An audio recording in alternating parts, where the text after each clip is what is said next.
Hello दोस्तों, कैसे हैं आप लोग। आई होप दोस्तों कि आप लोग ठीक होंगे। तो दोस्तों मैं आज आप सभी के लिए कुछ ऐसे हैक टिप, अमेजिंग टिप्स लेके आ चुके हैं कि इस टिप्स से आपका काम तो आसान होगा ही होगा और दोस्तों साथ ही साथ आपका टाइम भी बचने वाला है, पैसे भी बचने वाले हैं। तो चलिए दोस्तों जल्दी से जल्दी टिप्स को शुरू कर लेते हैं। नमस्कार दोस्तों, क्रिएटिव वुमन में आप सभी का स्वागत है। तो दोस्तों पहला हैक टिप मेरा इस तरीके से, जो कैप को हम कबाड़ समझ के फेंक देते हैं, ये वही कैप है। तो इतने सारे मेरे पास कैप थे तो मैं इन सब में से कैप एक ली हूँ। और कोई इस तरीके से पतला सा आपके पास प्रकार वगैरह है या कोई तार वगैरह है तो उसको गर्म करके मैं इसमें होल कर लेती हूँ। दोस्तों दोनों तरफ ही होल, जैसे कि मैं 2 होल इधर कर रही हूँ, दो होल मुझे बिल्कुल इसी के जस्ट सामने करना है, जैसे कि अब आप देख पा रहे होंगे। इसी तरीके से मैंने एक कैप में यानी 4 होल कर लिया है। अब मैं आगे की भी प्रोसेस बताती हूँ कि मुझे इसको किस तरीके से इस्तेमाल करना है। जैसे कि हमारे पास मेटल की चूड़ियाँ हैं तो उसको भी ले सकते हैं, या तो कोई स्टिक इस तरीके से तार है, आप देख पा रहे होंगे वायर है इस तरीके से, तो वायर का भी इस्तेमाल कर सकते हैं। तो मेरे पास है ये वायर है तो मैं वायर का ही इस्तेमाल कर रही हूँ। अगर नहीं है तो मेटल की जो चूड़ियाँ हम लेडी के पहनते हैं आप उसको भी इस्तेमाल कर सकते हैं। अब देखिए जो होल मैंने किया हुआ है इसके जस्ट आमने सामने ये जो वायर है मैं इसके अंदर डाल देती हूँ। इसके अंदर डालने से दोस्तों मैं आगे भी बताऊंगी कि ये हमारा बहुत ही प्यारा ऑर्गेनाइजर बनके रेडी हो जाता है।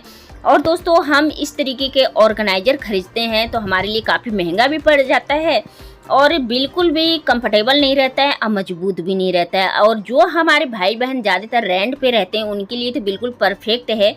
इस तरीके का ऑर्गेनाइजर बना के दोस्तों मैं आगे भी दिखाऊंगी कि इसमें मुझे कितने सारे हमारे सामान आ जाते हैं। अब देखिए ये हमारा बिल्कुल रेडी है, तो मैं इसको हैंग भी करके दिखाऊंगी कि इसमें हम इस तरीके के अगर 2 से 3 ऑर्गेनाइजर बना के रेडी कर लें तो इसमें काफ़ी सारा सामान भी हैंग कर सकते हैं। अब जैसे देखिए किचन में हैंग करना चाहे तो किचन में मैंने चाय छन्नी, मैसर, यहाँ तक कि छोटा कंछूल और छन्नी वगैरह, और इसमें पिलर, इसमें देखिए मैं इतने सारे सामान बिल्कुल हैंग कर दी। ये इतना मजबूत मतलब कंफर्टेबल है कि ये बिल्कुल भी कमज़ोर नहीं होता। इसमें चाहे तो और भी सामान आप हैंग कर सकते हैं। इसी तरीके से 2 से 3 हम इस तरीके का ऑर्गेनाइजर बना के अगर रख लें, यहाँ तक कि अब आप देख पा रहे होंगे इसमें मैंने चाबी का छल्ला भी हैंग कर दिया है। तो है ना दोस्तों, बहुत ही कमाल की ट्रिक है। तो इस तरीके की 2-3 कैप को हम इस तरीके से बना के अगर रख दें तो हमारा काम तो आसान होगा ही होगा, है ना दोस्तों। तो चलिए आगे भी देख लेते हैं। दोस्तों जब भी हम कभी मार्केट से न्यू कप लेके आते हैं, जैसे कि आप देख पा रहे हैं न्यू कप लेके आते हैं, वो कप हमारा ओरिजिनल नहीं निकलता है। ओरिजिनल नहीं निकलता है तो हम क्या करते हैं कि इसमें चाय वगैरह रखते हैं तो हमारा चाय इसमें जो रहता है वो तो गिरता ही है और कप यहाँ से चटक जाता है। तो दोस्तों इसके लिए एक छोटा सा ट्रिक है कि जब कप को हम मार्केट से लाते हैं तो हम कप को कैसे बिल्कुल पक्का और मजबूत रखें। तो आगे भी बताऊंगी दोस्तों, वीडियो में बने रहिएगा और वीडियो को फुल वॉच जरूर कीजिएगा। तो चलिए मैंने प्लेट में इस तरीके से रख लिया है कप को।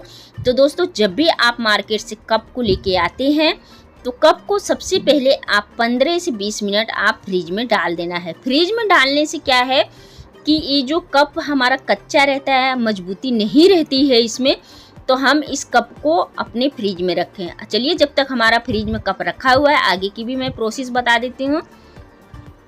दोस्तों जब भी हम फ्रिज को रखते हैं अपने घर में तो दीवार से 1 से 2 बिलांड इसको गैप दे के रखना है, नहीं तो हमारा फ्रिज गर्म हो जाएगा। और दीवार से ज़्यादा टच करके फ्रिज को नहीं रखना है। अगर इस तरीके से हम फ्रिज को रखते हैं तो हमारा फ्रिज काफ़ी हीट हो जाता है और गर्म भी हो जाता है, हमारा फ्रिज ख़राब होने का चांसेस रहता है।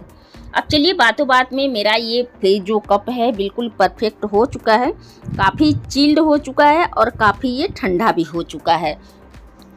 तो आप देख पा रहे होंगे। तो दोस्तों इसी तरीके से जब भी आप मार्केट से कप लेके आएंगे तो आप एक बार फ्रिज में ज़रूर रखिएगा। 10 से 15 मिनट के लिए रख देंगे तो जितना भी कच्चापन है इस कप में बिल्कुल ये परफेक्ट हो जाएगा, ओके हो जाएगा।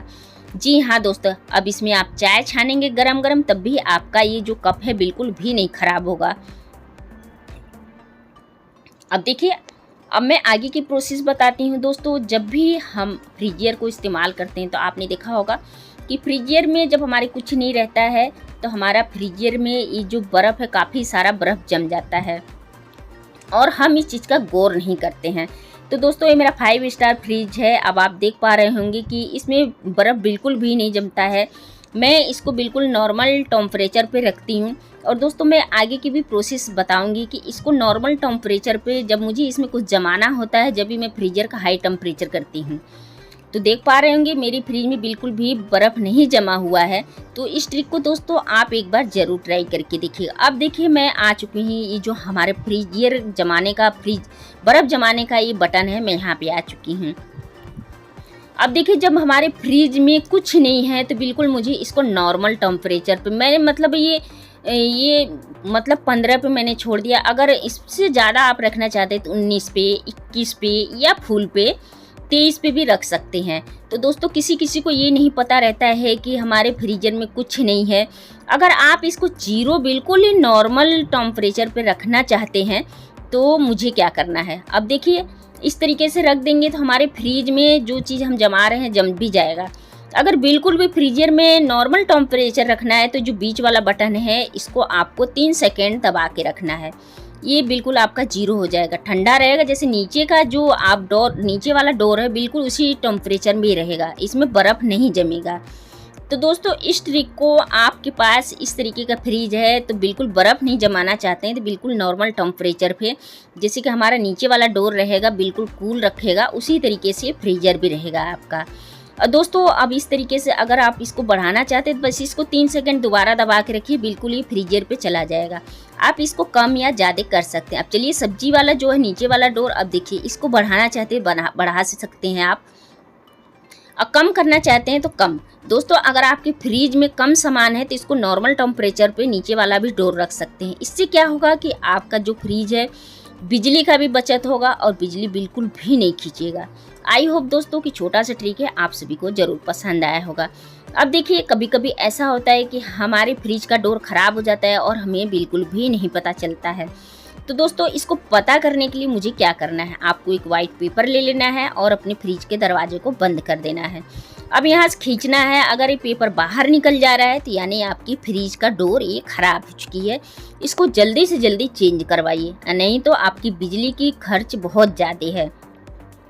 अगर इस तरीके से बंद करके पेपर को खींच रहे हैं बाहर तो ये पेपर नहीं निकल रहा है तो समझ लीजिए कि आपकी जो फ्रिज का डोर है बिल्कुल ही परफेक्ट है, ये ख़राब नहीं है, यानी कि बिल्कुल ये पकड़ अच्छी है इसकी। जी हाँ दोस्तों, तो दोस्तों ये घरेलू नुस्खा जो है ये छोटे छोटे टिप और एंट्री काफ़ी अच्छे हैं। अगर आपके घर में भी फ्रिज है इस तरीके का 5 स्टार फ्रिज है तो आप इस ट्रिक को ज़रूर ट्राई करके देखिएगा। अब देखिए अगला है टिप, इस तरीके की जो बोतलें होती हैं हम ख़राब समझ के फेंक देते हैं। तो दोस्तों इस तरीके की बोतलें को बिल्कुल भी ख़राब समझ के नहीं फेंकना है। तो ये जो बोतल है मुझे ऊपर वाला पार्ट चाहिए, तो इस तरीके की बोतल मेरे पास रखी हुई है। तो चलिए मैं आगे भी बताती हूँ। मुझे माउथ वाला पार्ट चाहिए, माउथ वाला पार्ट मैंने ले लिया है। अब मात्र ये बिल्कुल 5 रुपये आपका काम होने वाला है। तो मेरे पास ये बोतल है फेविक्यूब का, तो मैं फेविक्यूब पे वीडियो बनाना पड़ता है तो मैं फेविक्यूब का बोतल ही रखती हूँ क्योंकि 5 रुपये में मेरा काम नहीं होने वाला है। तो इस तरीके की फेविक्यूब लगाने के बाद मैं बोतल को इस पर लगा लेती हूँ, अटैच कर देना है। अब 5 मिनट रखेंगे बिल्कुल इस पर सेट हो जाएगा। ये मेरा सेट हो चुका है। तो दोस्तों बिल्कुल 0 कॉस्ट में इस तरीके का ऑर्गेनाइज़र आप अपने घर में बनाएंगे ना तो यकीन मानिए दोस्तों कि हमें बाहर से कोई भी ऐसा चीज़ नहीं लाना पड़ेगा। अब बिल्कुल महंगे से महंगे ऑर्गेनाइज़र हम कभी कभी ऐसा होता है कि हम अपने घर में बना भी लेते हैं और उसको इस्तेमाल भी करते हैं और हमें काफ़ी पसंद भी आता है। अब देखिए इसका हमें कैप खोल लेना है। कैप खोलने के बाद आप अपने घर में जो लिक्विड विम बार और जो भी बर्तन मांजने के साबुन इस्तेमाल करते हैं उसको आप इसके अंदर डाल दीजिए। और डालने के बाद भी मैं बताऊंगी आगे प्रोसेस की मुझे क्या करना है। अब देखिए मैंने इसमें सरफ डाल दिया है। अब डालने के बाद इसका मुझे कैप लगा लेना है। मैं आगे भी बताऊंगी कि मुझे इसको कहाँ पे इस्तेमाल करना है। अब चलिए मैं अपनी सिंक की तरफ आ चुकी हैं।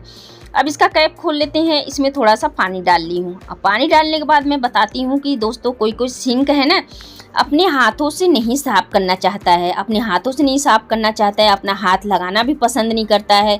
जैसे कि वॉश बेसन हो गया, सिंक हो गया, तो इस तरीके का ऑर्गेनाइजर बना के स्क्रबर लगा के बोतल पे आप बहुत इजीली तरीके से अपने सिंक को साफ कर सकते हैं। जी हाँ दोस्तों, छोटा सा ट्रिक है पर ये बहुत ही काम का है। तो दोस्तों उम्मीद करती हूँ कि ये ट्रिक आप सभी को ज़रूर पसंद आया होगा। तो देखिए बिना मेहनत का, बिना हाथ लगाए ये हमारा जो सिंक है काफ़ी अच्छी तरीके से क्लीन भी हो चुका है। तो उम्मीद करती हूँ दोस्तों कि आज के छोटे छोटे टिप और एंट्री आप सभी को इनमें से कोई सा भी पसंद आया होगा। प्लीज़ दोस्तों वीडियो को लाइक भी कर दीजिएगा और दोस्तों हमारे चैनल पे पहली बार है, चैनल को सब्सक्राइब करना बिल्कुल भी नहीं भूलिएगा। अपने गांव और शहर का नाम बताना भी नहीं भूलिएगा। तो चलिए दोस्तों मिलते हैं फिर इसी तरीके से एक नेक्स्ट वीडियो में। जय हिंद, जय भारत।